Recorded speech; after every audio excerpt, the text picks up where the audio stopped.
podcast that takes the act of writing, that can sometimes be not easy, and tries to make it less not easy. I'm one of your hosts, Mary Mascari. And I'm your other host, Melissa Long.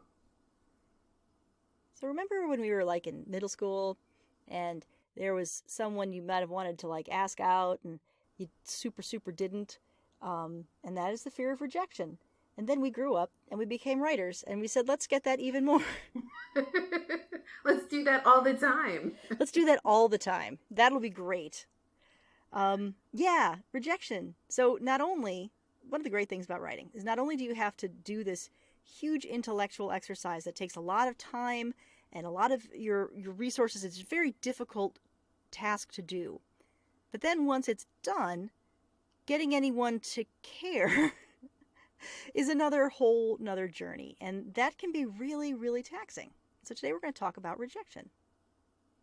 Yeah, because it's unavoidable. You're going to face it.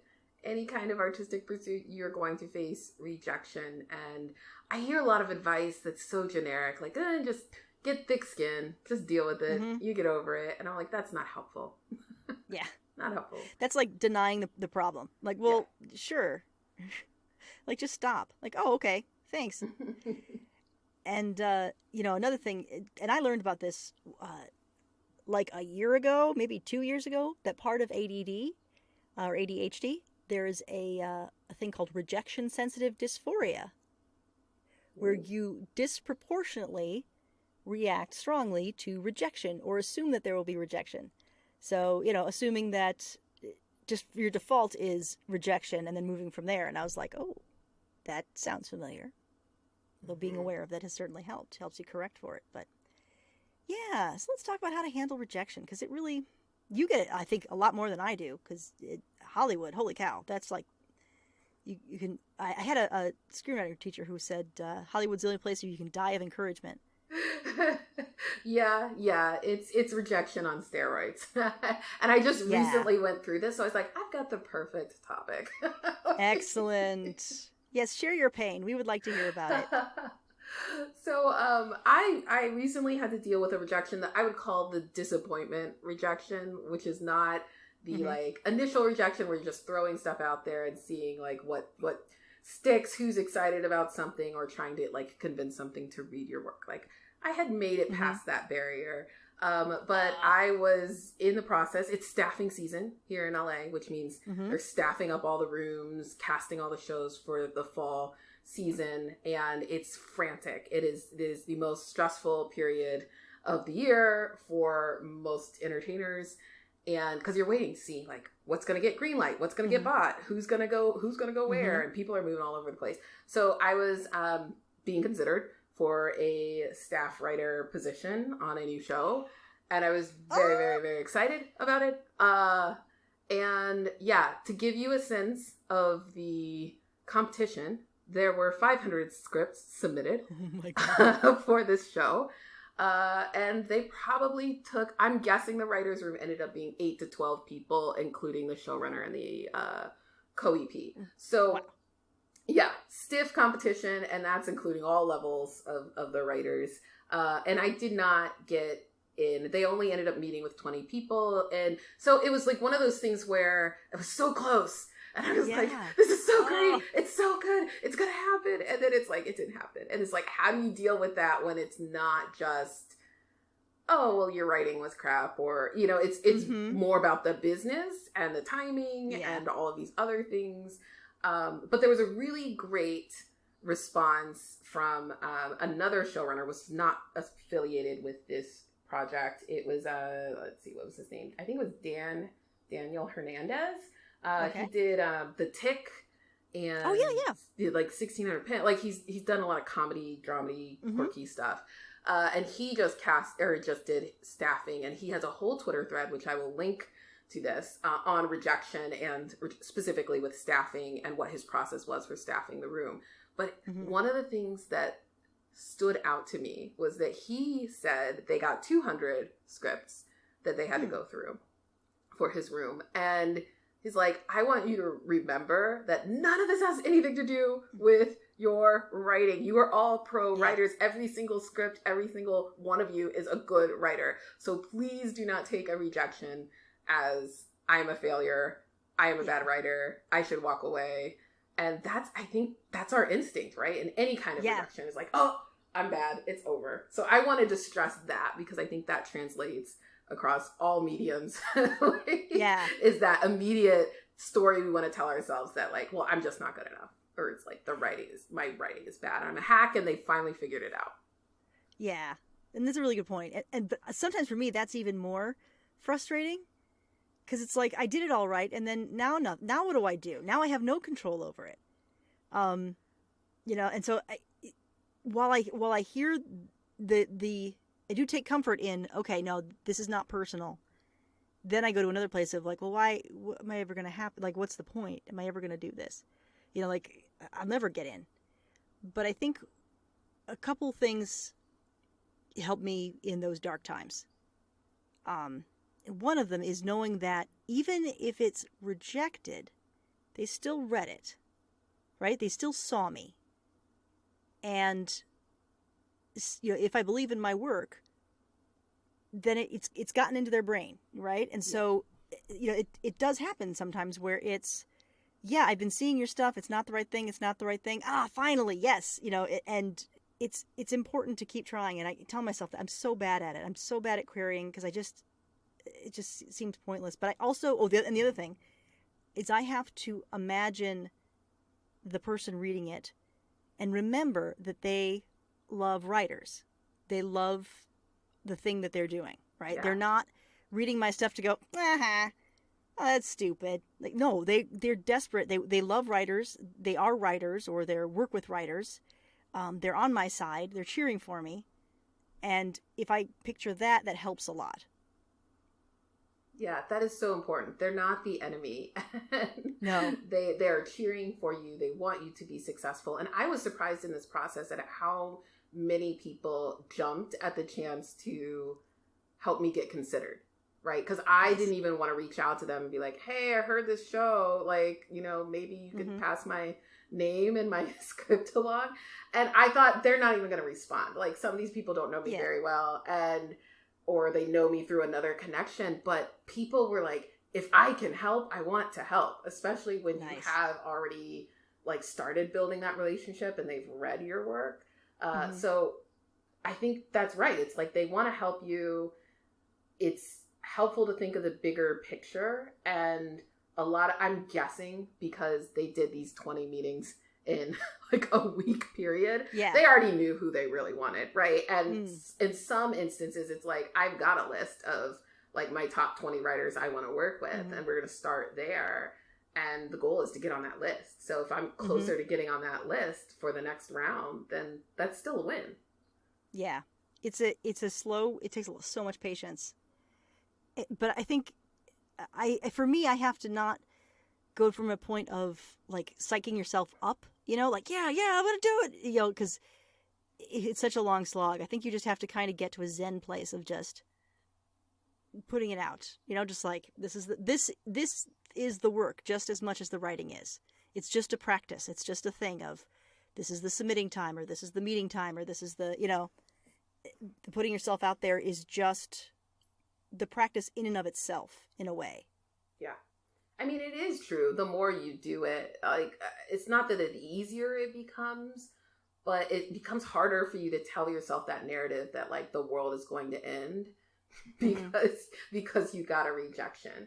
And I do think in this business, you start with like the queries, right? And the slush piles and the like short story submissions or whatever. Like, but they're really low stakes. Like, yes, you spend a ton of time creating this masterpiece that you love, but it doesn't take that long to write a query letter and hit send, right? And a lot of people, if you have a coach or a mentor, or you're going through school, they're telling you like, hey, you should be sending out X number of queries and you should expect to get X number of rejections, and let's count and celebrate our rejections. So like, if you make that part of the culture, then it's like, okay, you're building up that confidence to go after bigger things. And you're like, okay, it's a rejection, I think it's a good idea to set a query goal, like a weekly query goal, to say, I will do this many, or submission goal or whatever it is, so that you're doing it. I mean, like, For short stories, I was told one in, one out. As soon as you get a rejection, you immediately send another one out. Yeah. Particularly with short stories, because you can only send the story to one place at a time, which makes it kind of tricky. I wonder also, and this is just me thinking, if there's a point where you can overthink the process too much too. Because it's always like, oh, well, your query's got to be really great. And then you get rejections and you don't know, was this rejection because it was a bad query? Was this reject because queries are so hard to write? Or is it because that just wasn't what they were looking for? Or because the book's not ready, or you've no feedback at all? And so you can't read into it. You have to just kind of ignore that, right? You can't, because there's nothing. It's just, you have no context of why it was rejected. And so you can't, there's nothing to fix. You can't fix it because you don't know what to fix. At least not from that channel. If there's other channels, if you have feedback from other people, if you can get query critiques or whatever, that's a channel where you can take that feedback and fix things. But to take the feedback of rejection, I think you have to be so careful, because again, you have nothing. Yeah, I feel so seen right now, because that is my biggest challenge with queries, is that I do them sparingly. I spend so much time trying to get the perfect query letter.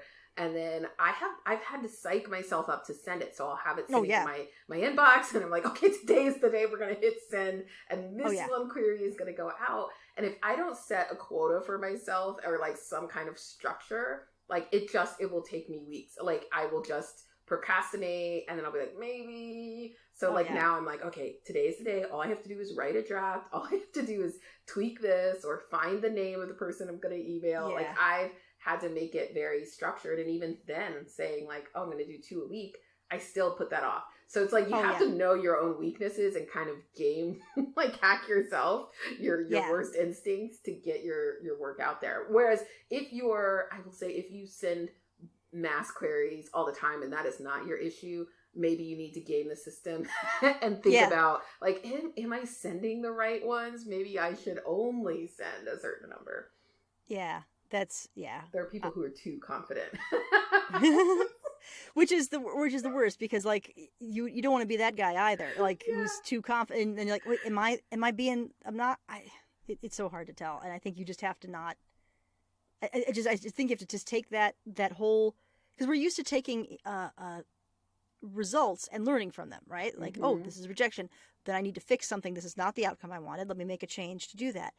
And I think with this process, particularly querying, you kind of can't. I mean, there might be a chance where there's something really standing out, and that's where, you go to a trusted friend and consult with them and get their input.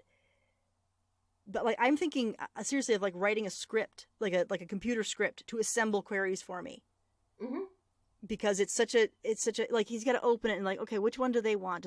Does this person want 5 pages? Does this person want the first chapter? Does this person want it 2 chapters? Does this person just want the query? And no one ever wants the same thing. No. And you can get really pissed off about it. I can't say, I would be lying to say that I haven't. So yeah, it has to become less of a, an emotional thing after a certain point. You gotta kind of turn off your emotions and just do it. Yeah. I would say, like, in terms of the quality of the query letter itself that's going out, I would say if you've taken a workshop, like take a workshop. That's what I would say. Mm-hmm. Take a workshop, or find somebody in your network who is a couple of steps ahead of you, who has an agent or who has sold something, who can look over it and say like, yeah, that looks like what I sent, or yeah, this is what I've seen. I have some friends who are in that submission, and they're like constantly reviewing new submissions in the slush pile. So I would trust them and say like, hey, this is what I'm sending out. Does this make sense? And that will help eliminate some of the questions about, am I just doing it wrong? Is this not industry standard? Or is it like turning people off because I'm using some phrase that is offensive? Whatever it is, right? Like they can do that quick check, and then you can just remove that. Like just push that from your mind as like, this is the reason why. I wonder, like, there's sites like Query Shark where they review all of them, right? And I think that can also work against you a little bit, like, because they're just like, they're going over it so much to try to decode what a good query is, I wonder if you could, I don't know, maybe not. Maybe it's because my query sucks, and so that's why I'm justifying it. But like, I think you can get too much in it. You can really get yourself so focused on perfecting the query that you don't do your work, that you're not, that's not really necessarily the thing, because there's so much of it is like, yeah, your query is important, and then you want it to be good, but the reason you get rejected could be anything, and it could be, anything. yeah, let's talk about that, because I think people, like we said, often think it's the work, right? It's something I said, or it's the query letter, or it's the quality of the writing, and I'm a bad writer, and that's why I got rejected. That's not true. It could be that they have 5 other authors who write in the same genre and voice and tone that you do, and they don't want the competition. It could be that they only have 2 open slots for new material, and again, like, it's too similar to what they already have. It could be, it could be a variety of things. They just sold something like it. Yes, I've definitely heard that. I also had one story, series, and they were like, well, we don't know how to market this. Like, we can't buy this because it's too cross genre, and we don't know how to sell to this like niche audience. It's a business. Yeah. It's a business, but you also have to be creative. You can't write to the trend, which, unlike any other business, you analyze the trends and then you pursue them, right? Like, you do market research and then you go, okay, this is what's selling, then I will do that. But that's not, you can't do that. It doesn't work that way. So yeah, other reasons why we drink. So yeah, I think it just has to be kind of a Zen practice of just, just do it without any real, I won't say without any real passion, not to say that it sounds wrong, but like, just, kind of dispassionately, just, it's a practice. It's just, I get up, I do my queries, I send them out, move on, and not worry about it once you've done your due diligence. Just keep pushing. I think it's got to be what works for you. Like, and that's why we talk about therapy. That's why we talk about knowing your style, knowing your personality, knowing what your faults are, your like, I don't even know if you want to call it defense mechanism. Like, what are the things that you resort to, that you fall back into, those bad patterns and behaviors and narratives of thinking around your success that could be blocking you. And if that means getting a coach or a mentor or somebody else to help you figure that out, then do that, because it's going to get you farther faster. But, for me, I need the excitement. I have to hype myself up or I will never do it. But at the same time, I know that my strength is, I know I'm strong enough to get through rejection. And it's not actually the aftermath that freaks me out. It's the beforehand and the perfectionist tendencies of like, this is a great opportunity, but I'm going to do something that screws it up at the beginning. And then like, I'm going to ruin all chances forever. So like, I constantly have to tell myself that this is not my one and only shot, that this is not my one and only story, that this is not the only interaction I'm going to have with this person. And I think when you put those kinds of qualifiers on events, it does make everything falsely more like inflated and important than it is. Yeah, you really gotta kind of get yourself in the right mindset, and it's hard. And help each other, talk to people. Yes. And yeah, it's the worst part of this, I think, but there's nothing for it. There's writers for it. Like, use your writing community. That's why, because they get it. They understand the rejection, and they will drink with you or laugh with you or cry with you. And that's been really great. Yeah, just don't give up. Don't give up. Just don't give up. Keep at it. That's the only way to lose, is to give up. Yeah. So, well, speaking of not giving up, I guess, I'm not sure. No, that segue is terrible. We're just gonna keep moving. We'll wrap up for now, but I want to just remind everyone, if you have a free moment, we would really love it if you could leave some reviews for us on whatever podcasting service you use that takes reviews. Apple Podcasts is kind of the big mama, but I know that there are reviews other places. Not only does that help us, and you love us, so you want to help us, but also it helps other people find our podcast, and maybe it'll make you feel good about yourself too. and we all could use a little ego boost all the time. So that's right. If you could do that, we would be very happy. We promise not to reject your review. Nope. Well, unless you use bad words. That's not something we can do. That's not us. That's that's Apple. We can't, but great. Well, I think we'll just wrap up and say that writing is hard. So take it easy. I'm Mary. And I'm Melissa. Bye. Bye.